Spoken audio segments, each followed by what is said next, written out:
여러분 모두를 다시 한번 환영드립니다. 즐거운 마음으로 신나는 마음으로 주일을 맞으신 줄 믿습니다. 주일은 즐거운 날이고 신나는 날입니다. 여러분 한 주간 동안 힘들게 지내오시고 또 여러 가지 일을 많이 하신다고 얼마나 육신적으로도 피곤하고 또 영적으로도 이 여러 가지 만남을 통해서 얼마나 힘드십니까? 그래도 주일날은 그러한 것이 모든 것이 회복되는 날인 줄을 믿습니다. 그래서 기쁨으로 하나님 앞에 나아갈 때 하나님께서 힘 주셔서 새로운 능력으로 한 주간을 또 살 힘을 주시는 것입니다. 예배를 통해서 그럴 줄 믿습니다. 우리 마음을 활짝 열어서 하나님의 음성을 같이 나누기를 원합니다. 8월 달이 되었습니다. 얼마나 세월이 빠른지 8월 첫째 주일입니다. 7월 달이 절반인데 이제 6월 달이 끝나고 7월 달이 후반기가 시작이 됐는데 이미 후반기 시작한 지도 한 달이 지나 버렸습니다. 따라잡기가 참 힘듭니다. 그렇지만 이 빠른 세월 속에서 하나님께서 이 빠른 시간 동안 뭔가 절박한 마음을 우리에게 주셔서 하나님의 특별히 이 복음 전도와 선교하는 데에 집중할 수 있는 그런 마음을 오히려 더 주시는 것 같습니다. 저희 교회는 언제나 전도와 선교에 집중하지만 특별히 6, 7, 8월 이렇게 5, 6, 7, 8월 이렇게 봄 시즌에는 특별히 선교에 집중하고 있습니다.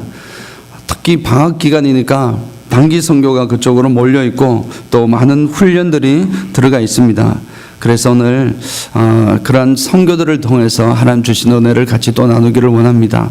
오늘은 특별히 이제 2014년도 북미 원주민 선교를 파송하는 그런 또 날입니다. 20명의 우리 성도들이 위스콘신에 있는 두 지역과 또 업스테이트에 있는 한 지역으로 이렇게 원주민 보호구역으로 이렇게 떠나게 됩니다. 월요일 새벽에 떠나게 됩니다. 선교를 떠납니다. 여러 번 말씀을 드렸지만 원주민 선교는 특별히 이 원주민들은 참으로 아픈 역사를 가지고 있습니다. 참 그 아픈 역사를 어떻게 말로 다 표현할 수 있겠습니까?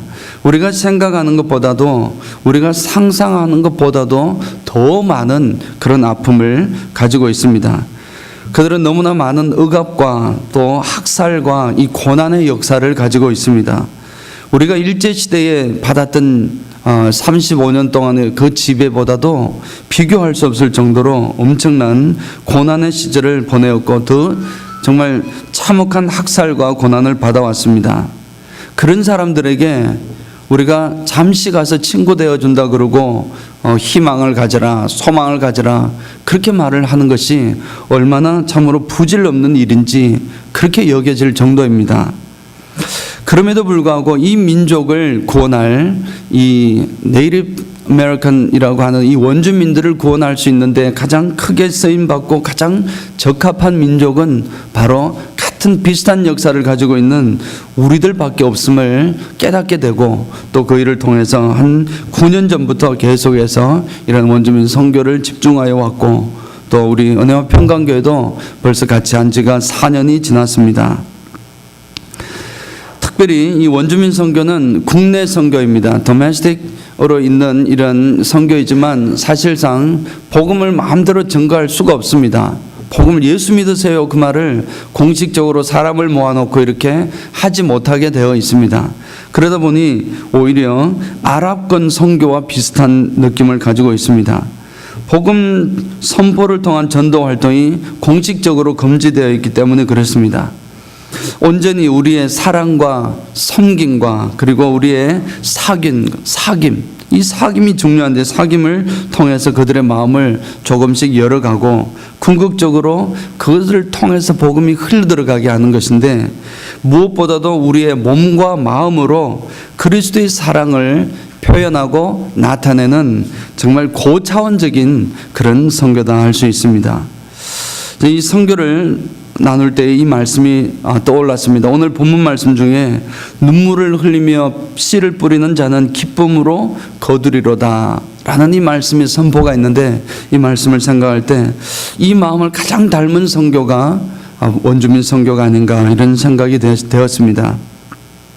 오늘 시편 126편은 그 배경은 이스라엘 사람들 죄송합니다. 이스라엘 사람들이 바벨론으로 포로를 끌려갔습니다. 여러분 다 잘 알고 계실 것입니다. 70년 동안 끌려갔는데 그 끌려가서 이제 포로가 원래 유대로 이렇게 귀환한 것입니다. 해방이 되어서 돌아왔습니다. 그런 기쁨을 지금 1절과 3절에서 3절까지 노래하는 것입니다. 정말 기뻐서 어쩔 줄 몰라 하는 이스라엘 사람들의 백성의 마음을 잘 표현한 것입니다. 한마디로 말씀을 드리면 마치 꿈꾸는 것 같다는 것입니다. 나를 한번 꼬집어 볼래? 나를 한번 꼬집어 볼래? 이게 꿈이냐? 생시냐? 그런 마음이 드는 것입니다. 영원히 70년 동안의 세월을 지나는 동안 영원히 우리는 해방되지 못할 줄 알았는데 이렇게 해방이 되다니 정말 기쁘구나. 하나님께서 정말 우리를 위하여 큰 일을 행하셨구나. 하나님 감사합니다. 할렐루야. 하나님 감사합니다. 감사합니다. 계속 외치는 것이 바로 1절로 3절의 말씀입니다. 그렇게 외치는 그들의 기쁨을 이렇게 시인을 통해서 표현한 것이지만 너무나 아름답게 잘 표현되어 있습니다. 그래서 1절만 잠깐 보면은 여호와께서 시온의 포로를 돌려보내실 때에 우리는 꿈꾸는 것 같았도다. 돌려보내실 때 꿈꾸는 것 같았다는 것입니다. 자, 이런 기쁨이 있었는데 4절을 보니까 약간 상황이 바뀌는 것을 볼 수 있습니다. 4절을 보면은 이 우리의 포로를 돌려보내 주십시오라고 여호와께 간청을 하고 있습니다. 여호와께 탄원을 하고 있습니다. 우리 아직까지 포로들이 남아 있다는 사실을 볼 수 있습니다. 우리들은 이제 해방이 되어서 왔지만 그 해방이 되어 온 것으로 끝나는 것이 아니고 아직까지 그 땅에는 해방되지 못한 남아있는 사람들이 있다라는 사실을 보여주고 있습니다. 아마 바벨론 이 유수를 통해서 갔다가 다시 포로로 귀환할 때에 1차, 2차, 3차를 통해서 이렇게 귀환했던 일 중에서 아마 1차나 2차 완전히 끝나지 않은 상황에서 이 시가 쓰여지지 않았는가 이런 생각이 듭니다. 이 말씀을 대하면서 저에게는 이런 생각이 들었습니다. 세상에서 우리는 이미 구원을 받았습니다. 예수 그리스도가 우리 속에 있습니다. 그 말은 죄로부터 해방되었다는 것입니다. 죄로부터 해방되어 큰 기쁨을 누리고 있어서 우리는 늘 할렐루야, 할렐루야 찬송을 드리고 있습니다. 여러분 그런 줄 믿습니다. 항상 기쁨을 해내서 할렐루야, 할렐루야 그렇게 외치는 우리가 될 줄 믿습니다. 그런데 동시에 아직까지 해방되지 못한, 아직까지 구원받지 못한 사람들이 너무나 많이 있다는 사실을 기억하라는 것입니다. 그들은 남방 시내같이 돌아오기를 하나님께 간청을 했습니다. 이 남방 시내라는 것은 남쪽에 있는 네게브 사막에 있는 이 가늘천입니다. 그것은 뭐냐면은 이 건기에는 비가 올 때는 완전히 말라버리고 우기가 되면 아주 큰 강이 되어버려서 이제 급물살로 내려오는 큰 물줄기를 내려오는 와디를 말을 하고 있습니다. 이 와디는 이렇게 없는 듯 보이지만 때가 되면은 엄청난 물량으로 쏟아져 내려와서 필요한 물량을 다 공급해 버리는 그러한 것입니다. 그래서 이제 그렇게 구원하여 주옵소서라고 요청을 하는 거 보니까 어느 순간에 우리 아직 구원받지 못한 남아 있는 이들을 하나님께서 한꺼번에 구원해 달라는 간절한 마음을 바라고 있는 심정을 표현하고 있구나 하는 것을 느꼈습니다. 우리는 이미 구원받아서 영혼의 자유로움과 영혼의 즐거움을 누리고 있지만 아직까지도 구원의 소식을 기다리고 있는 이들이 많다는 사실을 기억해야 하는 것입니다. 이스라엘 백성들이 사실은 지금 포로에서 살아나와 가지고 귀환되어서 너무나 기뻐서 이게 꿈이냐 생시냐 하고 있는데 그때에 저들이 기쁨 속에만 있는 것이 아니라 아직까지 남아있는 형제 자매들을 생각했다는 것입니다. 그리고 저들을 위해서 이렇게 하나님께 간청을 하고 있는 것입니다. 자, 이 상황을 바라볼 때 우리 원주민 선교의 전략을 또 간단하게 말씀을 들을 수밖에 없습니다. 원주민 선교는 표면적으로는 문화 교류를 통해서 이렇게 접근을 하고 있습니다. 표면적으로 이렇게 하고 진짜 본심은 숨기고 있는 무슨 음흉한 무슨 이런 것을 가지고 있는 것이 아니라 이제 문화 교류를 통해서 저들을 만나는 접촉점을 만들어가는 것입니다. 왜냐하면 처음부터 복음을 선포하면 저들이 아예 오픈을 하지 않으니까 저들과 친구가 되어주고 만나는 것입니다. 그런데 복음을 직접 선포할 수 없기 때문에 저들을 만날 접촉점으로 문화 교류를 삼고 있습니다. 그래서 이 예수님의 복음 선포를 할 때에 그냥 입으로 선포하는 것이 아니라 이제 우리의 사랑과 섬김과 행함으로 한다고 했습니다. 이 사랑과 섬김은 그럼 어떻게 나타나는가? 저들에 대한 사랑과 저들을 섬겨가고 저들과 친구 되어주는 것이 우리가 문화 교류할 때 준비하는 모습으로 나타나는 것입니다. 장구를 하고 탈춤을 추고 연습하고 태권도를 못하지만 연습해 가고 저들에게 보여주기 위해서 이렇게 나아가는 연습하는 가운데 나타나는 것입니다. 그러한 것이 우리 사랑의 표현입니다. 그런 사랑의 표현이 계속해서 담고 있는 저들에게 전달되는 과정 속에서 우리의 진심이 전달되는 과정 속에서 그리스도의 영적인 파워가 나타날 줄 믿습니다. 그리스도의 영적인 능력이 점점 저들을 파고 들어가서 어느 한 순간이 되면 지금은 아닌 것 같지만 어느 순간이 되면 언젠가는 모르겠지만 순식간에 그 땅이 복음화될 줄 믿습니다. 이 기대를 가지고 우리는 원주민 선교로 나아가는 것입니다. 마치 건기 때가 되어가지고 땅이 메말라 있고 강 바닥까지 메말라 있는 땅이지만 어느 때에 우기가 되면 그 땅이 그냥 작은 강이 아니라 큰 강을 이루고 굉장한 급물살을 통해서 흘러내려가는, 그래서 필요한 모든 것을 다 주변 땅으로 공급하는 그러한 강처럼 우리도 언젠가 때가 되면은 연약한 듯 보이지만 강력하게 주님의 능력으로 이제 그 순간적으로 복음화가 이루어질 줄 믿는 것입니다. 사실은 이 원주민 선교를 하다 보면은 그러한 원주민 보호구역 안에도 사실은 예수 믿는 사람들이 있습니다. 예수 믿는 사람들이 산재에 있습니다. 아직까지 정확하게 표명을 못할 뿐입니다. 심지어는 이 족장들 회의 중에서도 아마 족장들 중에서도 예수 믿는 사람이 있습니다. 그럼에도 이렇게 표현을 하지 못합니다. 아직까지 저들은 소수이고 또 저들은 약자이기 때문에 이제 많은 불이익을 당할 수 있기 때문에 숨어 있는 것입니다. 단순히 나를 보호하기 위해서 숨는 것이 아니라 좀 더 효과적으로 저들을 보호하기 위하여, 예를 들자면 그곳에도 이미 신학생들이 선교사로 파송된 건 아니지만 신학생들이 이미 신학교를 졸업하고 이미 그 속에 들어가서 살고 있는 사람들도 있습니다. 그러나 예수 믿는 줄 모릅니다. 왜냐하면 그걸 밝히는 순간 바로 그 레즈베이션에서 킥아웃 되기 때문에 그냥 숨기면서 조용히 하나님의 사랑을 섬겨가고 있는 것입니다. 그런 뿌리들이 이곳에서, 그리고 우리 원주민 선교팀이 또 1년에 한 번씩 가서 그 사람들을 격려해주고 또 사랑을 보여줍니다. 우리가 크리스천인 걸 알기 때문에 사랑하는 모습을 보여주고 모든 사랑을 다 표현하는 것입니다. 진짜 진심으로 저들의 친구가 되어줍니다. 그냥 껍데기만 가는 것이 아니라 진심을 다해서 저들을 안아주고 저들과 친구가 되는 것입니다. 그런 과정 속에서 언젠가는 정말 주님의 때가 되면은 그 믿는 산재되어 있던 그 사람들의 능력과 성령의 함께 하심과 우리가 또 지속적으로 그들과 더불어 하는 일들과 더불어서 폭발적으로 일어날 줄 믿습니다. 그날이 바로 이 우기가 되면 이 와디가 흘러서 모든 땅을 충만하게 하는 그런 역사가 일어날 줄 믿습니다. 그래서 우리 선교 중에서는 이런 선교 중에서 우리가 예수 믿는 사람들이라는 사실을 구체적으로 계속 이야기할 필요는 없어. 공개적으로 전도는 못하게 이렇게 처음에 약속을 한 것입니다. 그래서 조심해야 되겠지만 그 중에 있는 크리스찬들을 만나야 되는 숙제도 있습니다. 누가 이 중에 크리스찬일까? 스스로 말을 안 합니다.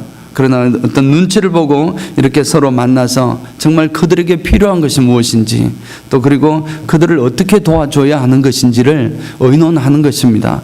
그리고 그 속에서 있을 때에 점점 그런 하나님의 역사가 일어나는 줄 믿습니다. 자, 이러한 역사가 바로 이 시편 1절부터 이제 3절, 4절까지 4절을 통해서 아직 구원받지 못한 형제 자매에 대한 이야기를 나누었는데, 갑자기 또 5절, 6절이 전혀 이제 이해가 되지 않은 말씀이 나타났습니다. 다른 사람은 모르겠지만 저에게는 참 빨리 이해가 되지 않았습니다. 왜 이렇게 말씀하시다가 갑자기 눈물로 씨를 뿌리는 자는 기쁨으로 곡식단을 거두리로다. 왜 이런 말씀을 하실까? 왜 그 기쁜 날뛰고 이렇게 해방을 주셔서 하나님의 은혜로 생각지도 못한 해방을 주셔서 너무 감사합니다. 꿈이냐 생시냐 하고 이렇게 즐거워하다가 내 남아있는 형제 자매들 생각하고 저들을 하나님 기억하셔서 저들을 한순간에 해방되도록 주님 도와주십시오 라고 간청을 드렸습니다. 그런데 이제 갑자기 눈물로 씨를 뿌리는 자는 반드시 기쁨으로 단을 거둘 것입니다 라는 말씀을 하시는 것입니다. 당연히 눈물로 씨를 뿌린다는 것은 아무리 힘들어도 또 하기 싫어도 또 열매를 맺지 못할 것 같을지라도 씨를 뿌려야 한다라는 말씀인데, 그렇게 씨를 뿌리면 그리고 또 언젠가는 반드시 열매를 얻게 된다는 그런 말씀입니다. 한마디로 힘들어도 씨를 뿌려야 합니다, 이런 말씀을 하는 것입니다. 사랑하는 성도 여러분, 사실 지금 이 해방도 그들 자신의 능력으로 된 것이 아니었습니다. 그들 자신들의 힘으로 해방된 것이 아니라 전적으로 이스라엘이 해방된 것도 하나님의 은혜였습니다. 하나님께서 물론 이스라엘 사람들에게 이 바벨론 땅에서 독립운동을 하고 이 땅을 도로 돌아가려고 여러 가지 일들을 했는지는 모르겠지만 그러한 것이 큰 역할을 하지 못했을 것입니다. 하나님께서 고레스라는 한 왕을 사용하셔서 칙령을 내려서 해방시킨 것입니다. 전적인 하나님의 은혜였습니다. 그러니 이스라엘 백성들이 꿈도 꾸지 못했던 것들을 이렇게 해방을 받으니 할렐루야, 하나님 감사합니다, 하나님밖에 없습니다, 하나님 큰일 하셨습니다 라고 고백할 수밖에 없는 것이었습니다. 그토록 그렇게 감동을 한 것입니다. 그런데 지금 남아있는 형제들을 해방하는 일, 남아있는 형제들을 구원하는 일은 사실 그 일도 우리가 할 수 있는 것이 아니라 하나님의 은혜로만 할 수 있습니다라는 것을 고백하지만, 그런 그 하나님의 은혜가 밑바탕이 되어야 되는 것을 고백하지만, 그러한 과정에서 이들은 우리의 몫은 우리가 해야 한다는 것입니다. 우리의 할 일이 있다라는 것을 깨달은 것입니다. 우리가 해야 한다는 것입니다. 우리가 해방된 것은 전적인 하나님의 은혜였지만 이제 구원받은 우리들이 아직 구원받지 못한 그 형제 자매들을 바라볼 때는 우리 할 일이 있다는 것입니다. 우리가 해야 할 일이 있다는 것입니다. 그것은 내 형제 자매의 구원과 해방을 위해서는 우리의 헌신과 우리의 노력과 우리의 사랑이 필요하다는 사실을 깨달은 것입니다. 사랑하는 성도 여러분, 우리는 어떻습니까? 우리도 마찬가지입니다. 우리도 어떻게 구원받았습니까? 여러분들이 여기 계신 한 분 한 분 다 하나님 안에 구원받았을 때에 예수 그리스도께서 여러분 가슴속으로 들어오실 때에 여러분 하나님 구원받을 만한 자격이 있어서 구원받으셨습니까? 아무도 그렇지 못할 것입니다. 어느 누구도 하나님의 사랑을 온전히 깨닫고 할렐루야 감사해서 하나님을 향해서 열정으로 헌신으로 나아갈 때 구원해 주신 것이 아니었습니다. 전적인 하나님의 은혜였습니다. 여러분 스스로 돌이켜봐도 마찬가지일 것입니다. 여러분들 구원하신 것은 여러분 노력 때문이 아니었습니다. 하나님의 전적인 은혜였습니다. 그래서 하나님의 전적인 은혜로 내가 구원을 받았는데 아직까지 이제 눈이 우리만 좋다고 우리만 좋아서 이렇게 누리고 있는 것이 아니라 이제 더 나아가서 눈이 뜨이는 것입니다. 아직 예수 믿지 않는 사람들, 아직 구원받지 못한 사람들, 아직까지도 죄에 대해서 해방을 받지 못한 사람들이 보이는 것입니다. 당연히 저들을 위해서 우리는 하나님께 간구해야 합니다. 기도해야 하는 것입니다. 주님, 저들을 살려주십시오. 저들에게 복음이 증거되게 하십시오. 저들을 구원하여 주옵소서라고 기도를 하는 것입니다. 그렇게 기도할 때에 그러면은 저들도 하나님의 은혜로 하게 하십시오 라고 하는 것이 아니라는 것입니다. 그렇게 했을 때에 우리의 사명과 우리의 할 일이 보인다는 것입니다. 그 일이 바로 눈물로 씨를 뿌리는 작업인 줄 믿습니다. 이제 우리는 눈물로 씨를 뿌리는 것입니다. 사람들이 씨를 뿌릴 때에 눈물로 씨를 뿌립니까? 여러분 농사 경험이 없겠지만, 저도 농사 경험이 없지만 계신 분들도 계실 겁니다. 여러분 씨 뿌릴 때, 봄에 씨 뿌릴 때 엉엉 울면서 눈물로 씨 뿌립니까? 그렇지 않습니다. 대부분은 그렇지 않습니다. 왜 눈물을 흘리면서 이렇게 씨를 뿌립니까? 그 이유는 이 씨가 원래는 이 씨를 심으면은 가을이 되면 아름답게 결실할 것이라는 것을 알고 있기 때문에 그렇게 눈물을 흘리지 않고 씨를 뿌립니다. 그런데 지금 눈물을 흘리며 씨를 뿌린다는 것은 이해가 되지 않기 때문입니다. 이걸 내가 꼭 심어야 하는지, 이걸 심어야 하는 그 이유를 잘 모르는 것입니다. 그리고 만약에 심는다 하더라도 이 씨가 진짜 결실을 할 것인지를 모른다는 것입니다. 결실할 가능성이 전혀 없어 보인다는 것입니다. 그럴지라도 이제 씨를 뿌려야 한다. 그러니 나는 씨를 뿌립니다. 순종할 수밖에 없다. 하나님 말씀이니 순종합니다. 그리고 하나님께서 주실 줄 단 믿는 믿음을 가지고 하기 싫지만 그래도 억지로라도 씨를 뿌리는 것입니다. 그게 바로 눈물로 씨를 뿌리는 것입니다. 눈물은 좋아서 흘리는 눈물이 아니라 하기 싫은데 억지로 시켜서 하는 그런 눈물입니다. 그럼에도 불구하고 그 씨를 뿌리는 작업이 필요하다는 것을 아직까지 구원받지 못한 사람들을 바라볼 때는 이러한 눈물로 씨를 뿌리는 작업과 그러한 노력과 헌신과 아픔이, 희생이 필요하다는 사실을 지금 시편은 노래하고 있는 것입니다. 그리고 우리에게 말씀하고 있는 것입니다. 선교라는 것은 대개 열매가 없어 보입니다. 씨를 뿌리는 데에 눈물을 흘리면서 씨를 뿌리는 것과 같은 것입니다. 아무리 심어도 제대로 결실하는 것 같지가 않습니다. 헤일이 땅에 우리가 가서 복음을 전가하고 하지만 과연 그 몇 명이나 하겠습니까? 과연 무슨 소망이 있겠습니까? 이 땅이 진짜 하나님의 나라로 변화될 수 있을까? 그런 기대를 하지만 참 소망이 보이지 않습니다. 그런 마음을 솔직히 가지지 않을 수가 없습니다. 원주민 선교는 더 심합니다. 원주민 선교는 때로는 복음도 제대로 전하지 못하는 선교를 왜 하느냐고 사람들이 그렇게 이야기를 하는 사람들조차 있습니다. 그러나 그러한 정말 원주민 선교에 그렇게 씨를 뿌리고 하더라도 전혀 변화가 없어 보이고 아무런 정말 성과가 없어 보이고 아직 몇 년이 지났는데도 아직 예수 믿으라는 소리도 아직 제대로 하지 못하는 그런 레저베이션도 분명히 있습니다. 상황에 따라 다르긴 하지만 그럼에도 불구하고 눈물을 흘리면서도 씨를 뿌려야 한다는 것입니다. 그런데 하나님께서 여기서 약속을 해 주십니다. 그렇게 눈물을 흘리면서까지 씨를 뿌리면 눈물로 씨를 뿌리는 사람에 대해서는 하나님께서, 우리 주님께서 분명하게 약속하셨습니다. 기쁨으로 곡식단을 거둘 것이다. 주님 주시는 약속인 줄 믿습니다. 기쁨으로 곡식단을 거둘 것이라는 것입니다. 우리는 지금 전혀 나지 않을 것 같지만 기쁨으로 심으면, 눈물로 심으면 기쁨으로 주신다는 것입니다. 우리가 처음에 들어갈 때 인사할 때 정말 이렇게 인사 좀 길었지만 주님 앞에 흘린 눈물은 내 삶 속에 기쁨되어 웃음되어 기쁨되어 돌아오게 되어 옵니다. 다가옵니다. 그렇게 인사를 했습니다. 정말 그렇습니다.